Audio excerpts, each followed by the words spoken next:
Yeah, it's recording. Everyone's recording. How you doing, man? I see. Yo. Yeah. This is our third session. Nah, I think it's our fourth.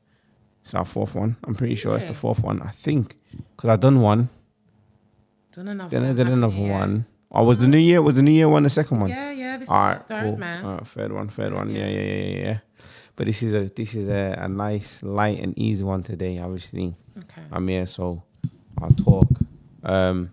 But we can just pick up from where we left off last time. And it was talking about coming to the end of the year, me being tired, and my brain overthinking at night. At night, not sleeping. So obviously, the note thing, I did go and get myself a planner.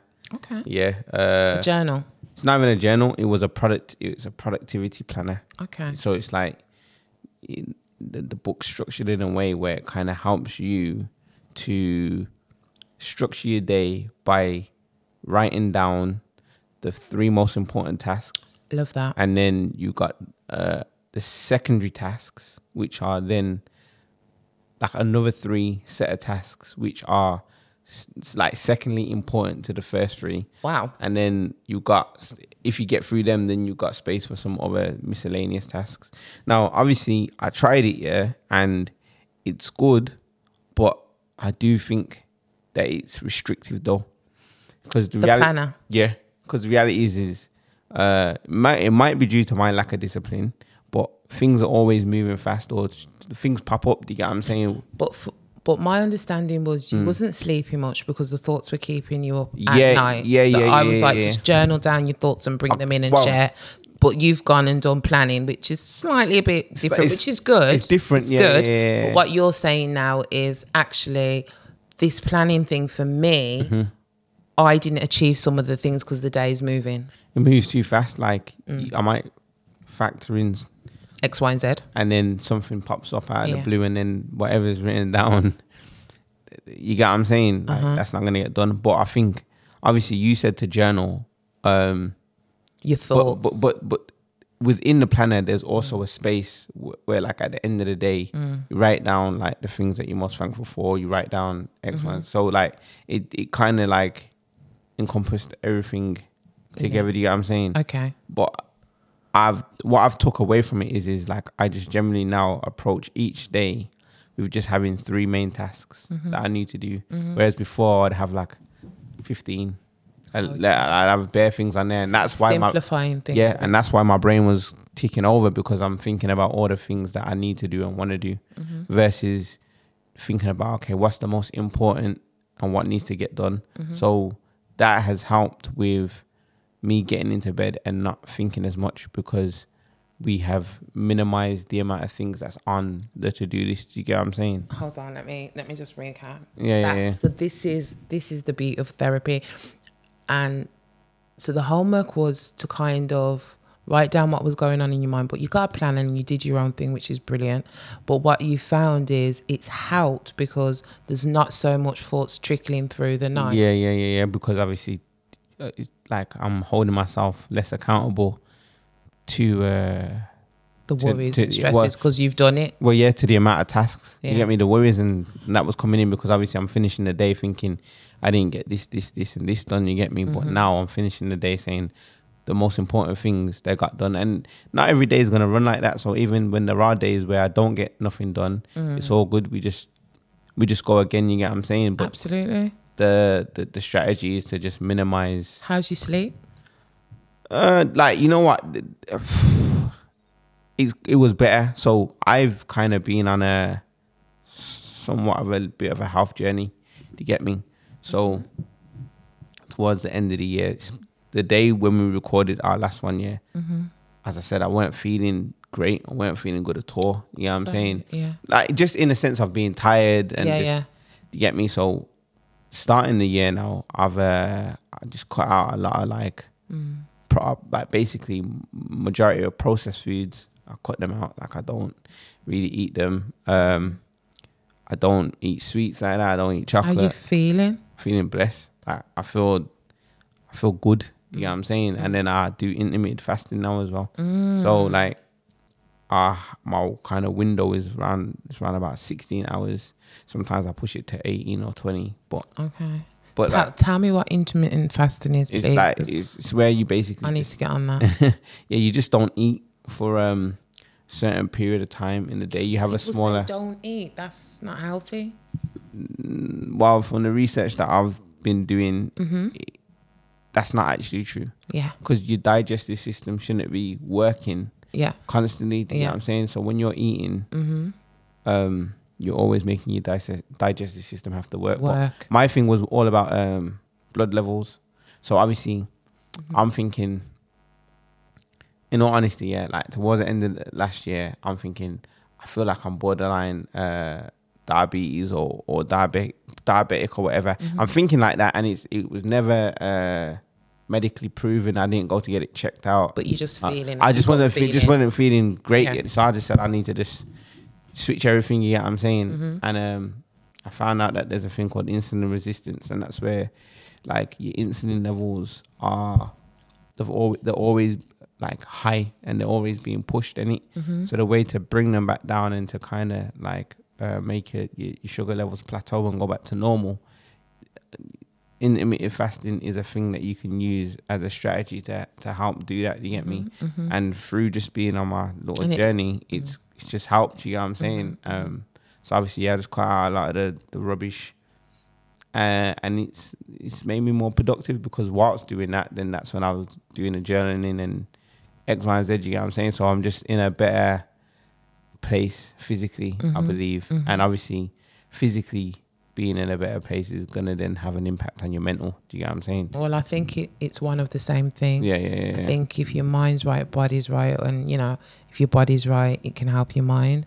But what you're saying, doing the two things together, has really impacting. So, and I think it's really, really important to note that sometimes when we're saying we're tired, we're this, we're that, we need to look at our diet, because that has, like, some people say, oh, I can't sleep. I'll say to them, have you had coffee? Are you drinking energy drinks? Cut that out. And they're like, really? I'm like, yeah, because that's going to affect your sleep. And people don't make that connection. And you said kind of like processed food, you've gone a bit healthier. So eating good, and then kind of just filtering out some of the thoughts, and it feels like you're achieving some of the goals, so there's less things to think about of an evening. It's improved slightly. 100%. I think there's been somewhat of a reset, but obviously, as I said, life is life, in it. So there's always going to be little things that pop up out of the blue, out of nowhere, that has an impact on just like the plans that you had for the day, in it. But yeah, man, we're just cutting through. You get me? So right now, I'm saying I'm in a good place. And yeah, love that. Yeah. Well, thanks for kind of giving me some feedback with the homework. I was curious to see if you would do it, so I'm so impressed. Yeah. Obviously, like So impressed. I'm a person that, as I said, I want to achieve in it. So if I feel like there's an area where things aren't going correct, or there's some form of room for improvement, I'm gonna at least attempt to make adjustments. You get what I mean? And I'm not perfect in everything. And not all of the adjustments or not all of the things that I've got written down have been 100% achieved, but I'm definitely working towards it. As long as we're working towards it. And I think that's also important to note that no one's perfect. Yeah. And it's okay to have faults. And I think we need to be open-minded about our faults, so we can make movement for new behaviors or new ways of being. I think sometimes if we just stick to the same way of being, we're just stagnant. So 100%, man. So yeah, that's it. That's where I am in a nutshell. Like just I'll try to just have a bit more of a hold on all of the things that I felt like was kind of getting out of control towards the end of the year, and what we're now in the 4th month of the year, innit? And I would definitely say that I'm doing all right. Oh, good. I'm doing all right. So we'll see how the year ends. Good. But obviously, I'll see you before that. You get me? What do we need to talk about the next time I see you, do you think? I don't know. I don't really have no stresses. I don't have no major worries at the moment. And as I said to you before in the last one, like I know it's not always about worries or stresses or trials and tribulations or major drama. Nah, it's just a genuine reflection. General reflection and catch up. You know what I'm saying? So that's it, man. And like, just in a good place. That's all I can say. Like, I feel it. I feel your energy. Yeah. You're smiling. Your skin even looks good up. Not saying it before, but I can see it. Yeah. You need to talk to me about intermittent fasting. Yeah, I'm on that. Intermittent fasting, it's easy. You just don't eat for certain periods a day. Obviously, you don't want to just jump straight into like doing 16 hours or whatever. Like, you probably start at doing like 10, then you go to 12, 14, 16. But like, I want to get to the point where I can do like, 24-hour fast where I don't eat nothing for the day and then go 48 hours, whatever. You know what I mean? But it's just all health. Like, I'm a health conscious person. You get me? And it's just because I put health at a priority. You know what I'm going to talk about? Yeah. This is one of my things for this year. I didn't get this until the beginning of the year, but enough people say that they would die for their kids, yeah. But how about you live for them though? How many of you are willing to live? And like, I'm saying that to myself. Like, it's easy to say you're gonna die because dying's easy, If you get ill, you can't stop yourself from dying. We're all gonna die, But like, I had to ask myself the question, like, how willing am I to make the adjustments in order to improve the quality of life that will then allow me to be here for longer for my youth. You get me? So it's like, that's my motto. My motto for the year. You get me? Yeah. Everyone says they die for your youths, but we live for them though. Yeah, and check our behaviours. What's taking that little 10 years off us? Yeah. Love that. So yeah, man, that's it. I don't think there's really too much more to even get into in it. I just feel like this is just a nice little light catch up, and obviously I'll see you again soon, and Definitely. we'll go from where we we'll pick up from where we left off. Yeah. Not dying for your kids, but living. 100%. Love that. 100%. Well, good seeing you, Steve. Thanks for the session. Well, sorry, it's you're willing to die for your kids, but are you willing to live for them? Right, got you. Okay, Right. take care. Cool. Bye. Bye.